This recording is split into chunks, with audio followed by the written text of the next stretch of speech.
कृपया करके चैनल को सब्सक्राइब कीजिए। एपिसोड 11 मुलाकात। कॉल कट जाने के बाद अन्वी को फिर से वो सब याद आता है जो उसने देखा। वो फिर से एक गहरी सोच में डूब जाती है। वो खुद से बड़बड़ाती है, मैंने जो देखा क्या वो कोई सपना था या फिर मेरा भ्रम, या फिर क्या सच में कोई ऐसी जगह है। तभी उसकी नज़र उसके पेंडेंट पर जाती है और वो उस पेंडेंट को देखते हुए सोचती है, क्या वाकई में कल रात इस पेंडेंट से कोई क्या वाकई में कल रात इस पेंडेंट से कोई रोशनी निकली थी या फिर वो कोई मेरा भ्रम था। तभी अन्वी को कुछ याद आता है और वो कहती है, अरे मुझे तो मीना से मिलने जाना है, वो मेरा इंतज़ार कर रही होगी। तभी अन्वी जल्दी से फ़ौरन अपने बेड से नीचे उतरती है। रेडी होकर फ़ौरन घर से उस गंगा घाट के लिए रवाना हो जाती है जहाँ उसे मीना से मिलना है।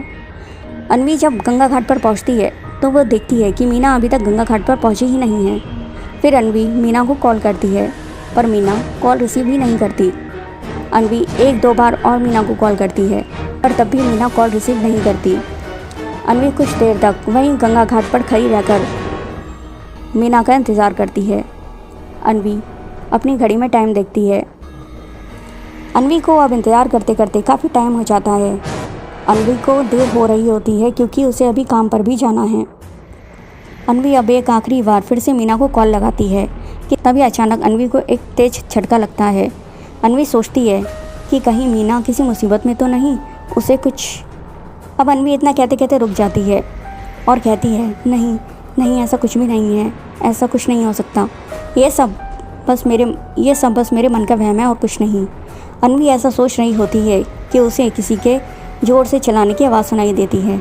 अन्वी अपने पीछे मुड़कर देखती है तो उसके पीछे उसे उसकी दोस्त मीना खड़ी दिखाई देती है। अन्वी मीना को देखकर चौंक जाती है और साथ ही एक राहत की सांस लेती है कि मीना ठीक है और सही सलामत है। मीना अब अन्वी के पास आती है और उससे कहती है, आई एम सॉरी अन्वी, मुझे आने में देर हो गई। अन्वी मीना को झुंझलाते हुए कहती है, तुम कहाँ थी? मैं इतनी देर से तुम्हारा इंतज़ार कर रही हूँ यहाँ, और तुम मेरा फ़ोन क्यों नहीं उठा रही थी? तभी मीना अन्वी को जवाब में कहती है, सॉरी यार, अचानक घर पर कोई गेस्ट आने वाले थे तो मॉम ने मुझे रोक लिया और कहा कि मैं उनसे मिलकर ही जाऊँ। तभी अन्वी मीना से कहती है, अगर ऐसा था तो तुम मुझे कॉल या मैसेज करके बता देती, हम फिर कभी मिल लेते, और तुमने मेरी कॉल भी रिसीव नहीं की, क्यों?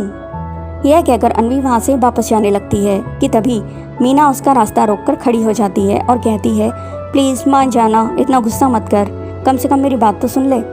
तब अन्वी मीना से कहती है, ठीक है बता, क्या कहना है तुझे मुझसे? इस पर मीना ने कहा, यार उस टाइम मेरा फ़ोन मेरे पास नहीं था, मेरे कमरे में था और वो भी साइलेंट मोड पर, इसलिए मैं फ़ोन रिसीव नहीं कर पाई, आई एम सॉरी।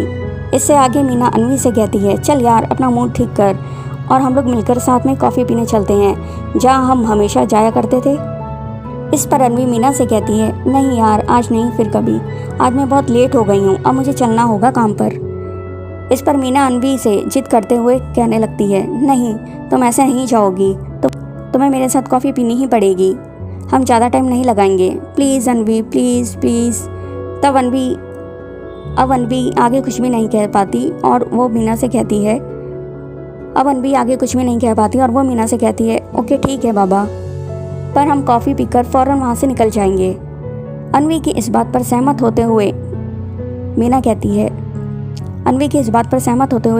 है, ओके फ़ाइन, अब चलें। फिर दोनों कॉफ़ी पीने चले जाते हैं। दोनों पास के एक कैफ़े हाउस में जाते हैं। कॉफ़ी पीने के बाद अन्वी फ़ौरन चाची के घर के लिए रवाना हो जाती है। चाची के घर पहुंचने पर अन्वी देखती है कि चाची के घर का दरवाज़ा खुला हुआ है, घर के आसपास कोई नहीं है। अन्वी चुपचाप घर के अंदर दाखिल होती है कि तभी उसे अपने सामने कामनी खड़ी मिलती है और वो अन्वी को गुस्सैल नज़रों से देख रही होती है। तभी अन्वी थोड़ा मुस्कुराते हुए कामनी से कहती है, नमस्ते चाची जी, आप कैसी हैं? और अन्वी को कड़क लहजे में कहती है, क्या तुमने हमेशा लेट आने का मन बना लिया है या फिर तुम कोई लेट आने का नया रिकॉर्ड बनाना चाहती हो जो रोज़ रोज़ देर से आ रही हो? टाइम देखा है क्या हो रहा है? क्या तुम कभी टाइम से नहीं आ सकती? कामनी इस वक्त बहुत गुस्से में थी और वो लगातार अन्वी को उल्टा सीधा बोले जा रही थी और अन्वी अपना सिर झुकाए चुपचाप कामनी की बातें सुन रही थी। तभी अन्वी ने कामनी से कहा, सॉरी चाची जी, वो मैं।